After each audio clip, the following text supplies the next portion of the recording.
Good morning. Memorial Day weekend, which means it's technically kind of sort of officially summer, right? At least it got hot this weekend, so it feels like summer. So we're switching gears a little bit, and this probably matters more to me than it will to you, but for the summer, until school starts at least, we'll be spending our sermons in the Psalms. It's not something I enjoy. The Psalms are probably one of my least favorite parts of preaching. I find them very difficult, and so from time to time I make myself do it because it's good for me and it's good for you. You love the Psalms. I don't always, but it's good for us to do it together. So I'm going to not doing the Psalms during the summer because it's less people here and it's easier. It's none of that. It's just that I find the Psalms especially encouraging during the slower moments of life. And for many of you, oddly, the summer is a slower time of life. We find the summers to be full of fun things, vacations and things like that, things that we enjoy. But for most of you, summer is a weird break in your rhythm. For not just those who are involved in the school system, but for everyone. It's just a change in rhythm. The Psalms provide a rhythm during that season of rhythmlessness. So this morning, we'll be reading from Psalm 29. Ascribe to the Lord, O heavenly beings. Ascribe to the Lord glory and strength. Ascribe to the Lord the glory of his name. Worship the Lord in holy splendor. The voice of the Lord is over the waters. The voice of the Lord is powerful. The voice of the Lord is full of majesty. The voice of the Lord breaks the cedars. The Lord breaks the cedars of Lebanon. He makes Lebanon skip like a calf and Syrian like a young wild ox.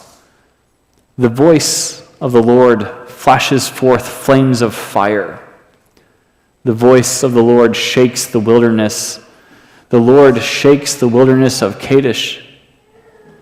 The voice of the Lord causes the oaks to whirl and strips the forest bare, and in his temple all say, glory. The Lord sits enthroned over the flood.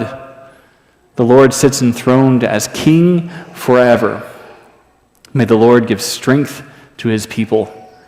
May the Lord bless his people with peace. This vivid portrayal of God's immense power and majesty, using this awe-inspiring imagery of these natural phenomena to convey this overwhelming presence of the divine, is all over the Psalms. Everywhere you look, the Psalms are full of pointing you to nature to see the power of God. And I guess we need a little bit of a disclaimer for just like a half a second during stormy season, right? The psalmist is not saying that God is sending tornadoes and earthquakes and fires and rock slides to punish people. That's not what this psalm is doing. This psalm is using those mighty events that we all know to remind us that God is as powerful as all of those things, even more powerful than all of those things. Where my parents live right now in Texas, this is the stormy season. May and June, you can always expect sometime around 3 p.m. to 4 p.m. to get some sort of weather alert on your phone, or as they did back in the olden days on the emergency broadcast network. And you would get some kind of alert pretty much every day that there's a storm, and sometimes it pans out, sometimes it doesn't. In the Holy Land, also known as Abilene, Texas, it's common this time of year to see small tornadoes. They don't usually do a whole lot of damage, but sometimes they do. So this week, I saw three different pictures of different tornadoes in that part of Texas. One was from my friend who works at a church down in Temple, and he posted great video that he captured from sitting inside his pantry of a tornado going through his neighbor's backyard. And my parents sent me a picture from a cousin of a tornado that went through their field. And this is just that time of year where you see tornadoes, and pretty soon it'll turn into hurricanes, and after that, blizzards, and after that, fires, and after that, rock slides, and then we're back to tornadoes. And it just is this cycle of natural disasters. And the psalmist isn't trying to make you feel PTSD. The psalmist is trying to remind you that when you see those big things that seem so terrifyingly powerful, don't forget the God who's more powerful. This isn't blaming people for their sins and punishing them with natural disasters. This is the constant reminder that no matter how chaotic the weather can be, God is still in control and in more power than all of those things, all those events. And so the psalmist begins by calling the heavenly beings themselves to join together in ascribing glory and strength to God. Just in case you forgot to, the psalmist calls the angels to praise God. And it sets the stage for this dramatic depiction of God's voice and power. It's not God's arm that's compared to all of these tornadoes and lightning strikes and things like that. It's just the mere voice of God. Just the mere whisper of God's voice is as powerful as these winds that tear the cedars out of Lebanon. The central theme of the psalm is in that voice of the Lord, which is described in terms of its impact on nature. The psalmist is illustrating this with powerful metaphors. The voice of the Lord is over the waters, echoing the sounds of mighty oceans and torrential rains. The voice of God thunders with such force that it breaks the trees, symbolic of the strongest and most majestic trees that anyone had ever seen in the land. Even those trees break. God's voice flashes forth flames of fire, which sounds a little bit like lightning that splits the sky with its brilliant, fiery display. The voice of the Lord shakes the wilderness. It strips the forests bare and causes the land to shake in fear like an earthquake. These images, for many of you, these memories, they convey a sense of awe and fear. It highlights the sheer force and the uncontainable nature of God's power. In the temple, people see these things, and they all cry, glory. Not help, not save me, not oh no, not this time, not why did I rebuild a house on the coast of Texas, not any of that. It's save me. It's nothing like that. It's glory. They praise, they worship, they see this power, and yet they don't fear. They give glory. The psalm culminates with this assertion that the Lord sits enthroned over the flood, reigns as king forever, emphasizing God's sovereign control over all of creation. And despite the fierce and often destructive powers of nature, the psalmist concludes with a note of comfort. The Lord gives strength to his people and blesses them with peace. In the middle of all of that, as they watch tornadoes from their pantry go through their neighbor's backyard, as they sit there and watch hurricanes pile up in the ocean, as they drive around rock slides on the side of highways, as they wonder if their house will catch fire this year, during all of that, this is the God who blesses people with peace. That powerful imagery serves to remind us of God's unparalleled strength and the peace that God can offer amidst all of that chaos. The power and majesty of God are still evident through the natural events that we witness today. Just as the psalmist describes the voice of God in terms of powerful natural phenomena, we too experience that same awe-inspiring and sometimes terrifying force of nature. The reason why the cranky baby is not in the room right now is because the cranky baby woke up every single time the thunder made noise last night. Even the babies know to react to this mightiness of God. We too experience that sometimes terrifying force of nature. These events remind us of our vulnerability. It reminds us of our need for the incredible power of God that governs the universe. Because we're not the ones in control when the storms hit, are we? We are just bystanders. We're just passively along for the ride. Consider the impact of hurricanes. With their ferocious winds, torrential rains, these storms devastate communities, states. They uproot trees, they flood entire regions. It demonstrates a power far beyond human control. No matter our best efforts, we still haven't gotten a handle on hurricanes. Because we're not going to, because we're not that powerful, no matter what we think of ourselves. Earthquakes, with their ability to shake the very foundations of the earth, remind us of the fragile nature of our existence. No matter how grand your building is, your Jenga blocks will fall too. We just play at it. We're not in control. Wildfires are driven by lightning strikes and strong winds. They consume vast areas of land and lives quickly, overnight. It showcases this raw, untamed power that's present in creation. And the only thing more powerful is the God above it all. As powerful as all of those things are, the God you worship is still bigger. So watch the meteors light up the sky and turn it green, and watch your friends take pictures of the northern lights and wonder how they did it, and drive around rock slides and take videos of tornadoes in your backyard and do those things, but never forget that no matter how amazing all of that is, the God above it all is more amazing. In those moments, we find ourselves in this awe and fear, much like these onlookers in Psalm 29. And despite all of our advanced technology, all of our understanding of the natural processes of things, these events reveal the limit of human power. But they also reveal the vastness of the divine. They serve as a stark reminder of the majesty and the might of God, who is even more powerful than all of these forces of nature.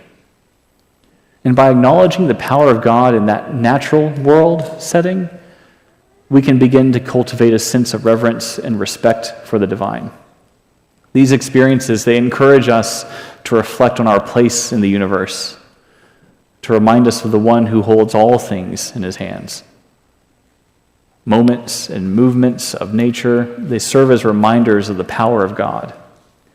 See the tornadoes, see the lightning, see the northern lights, and while you do, don't believe that God is in those things. Don't be foolish enough to worship the lightning or to worship the northern lights, but be reminded of the immensity, the strength, and the wonder of the God who sits enthroned above all of creation.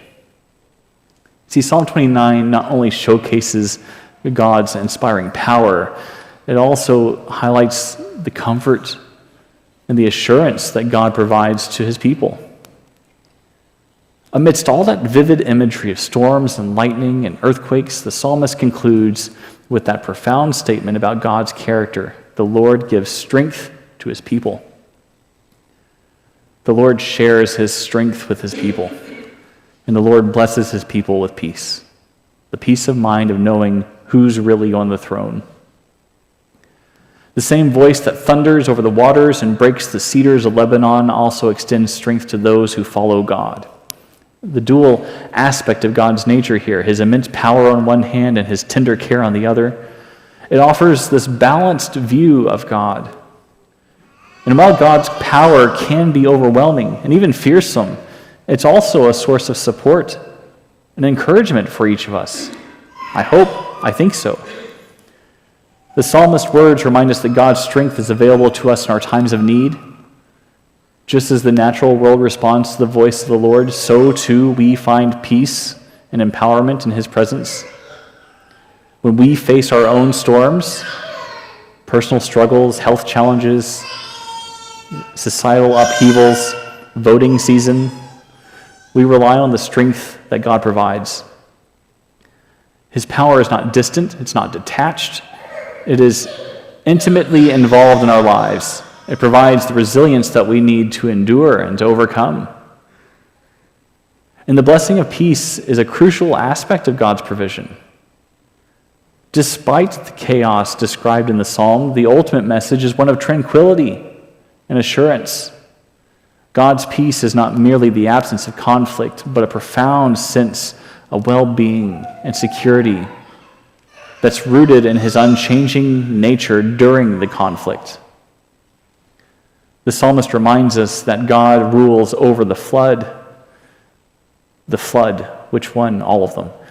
Flood imagery in the Psalms is used to explain chaos. When you see the word flood in the Psalms, you should always read chaos. And that goes back to Genesis, right, where the earth was formless and void, and there was chaos. And then God ordered the chaos by God's Spirit hovering over the waters. Psalm 29 mirrors Genesis 1. When you see flood in the Psalms, read chaos. The Lord sits enthroned over all the chaos. I find that comforting. I don't know about you. As I sit at home in the chaos of 3 children, I find God sitting enthroned over the chaos comforting. I do. As I watch the news and I see chaos of wars in different parts of the world, because one war is not enough for us, I find it comforting that God sits enthroned over the chaos and nobody else. In recognizing God's strength and God's peace, we're encouraged to trust God more deeply. The same God who is more powerful than even the forces of nature is committed to upholding and caring for little old me, little old you. That realization invites us to draw closer to God, to seek His presence, and to rest in the peace that only He can provide. That divine strength, that peace described in Psalm 29 is not confined to an ancient text. This is not just poetry that we dust off every so often. This is actively experienced by each of us today. In our own lives, we witness how God's power provides strength and His presence grants peace amidst all the challenges we face. How fitting at the beginning of summer, when your life gets turned over to chaos, that we are reminded of the peace of God. How fitting as you try to get a handle on your calendar, are we reminded that God has a handle on everything else. Consider any one of the personal stories I'm sure you could tell or that you've heard encountering God's strength during difficult times. Someone battles a severe illness and they find resilience and hope through their faith. They feel a divine strength that sustains them through treatment and recovery. It's not luck, it's not just science, it's not just medicine, that's the voice of God, sitting enthroned over the chaos of hospitals. God's peace is found in situations of turmoil and stress of all kinds. A person goes through a significant life transition, job loss, family crisis, may experience an inexplicable calm during the middle of that allows them to navigate with some composure and grace.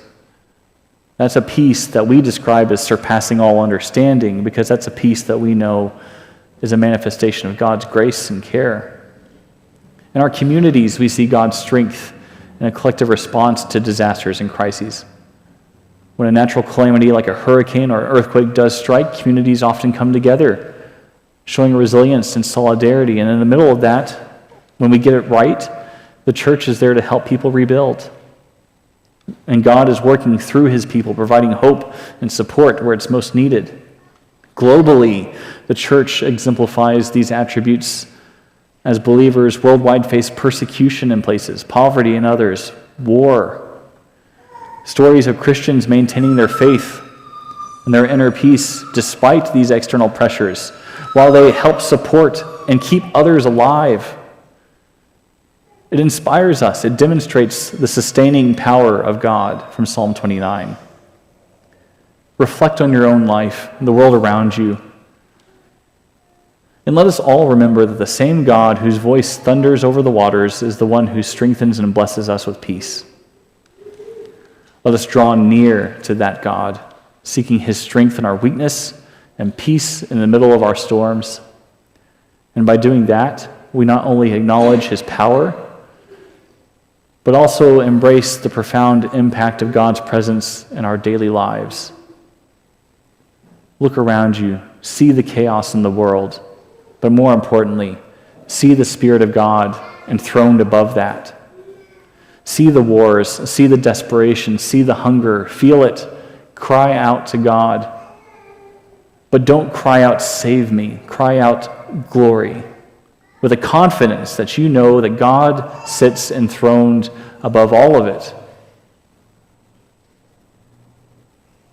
You see, sometimes, I'll just speak for me right now. I won't throw all of you under the same bus. I'll just drive the bus over myself.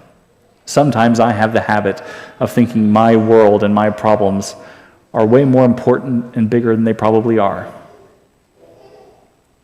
And I love Psalm 29 because it tells me how little I am. And if it stopped there, that would have been fine.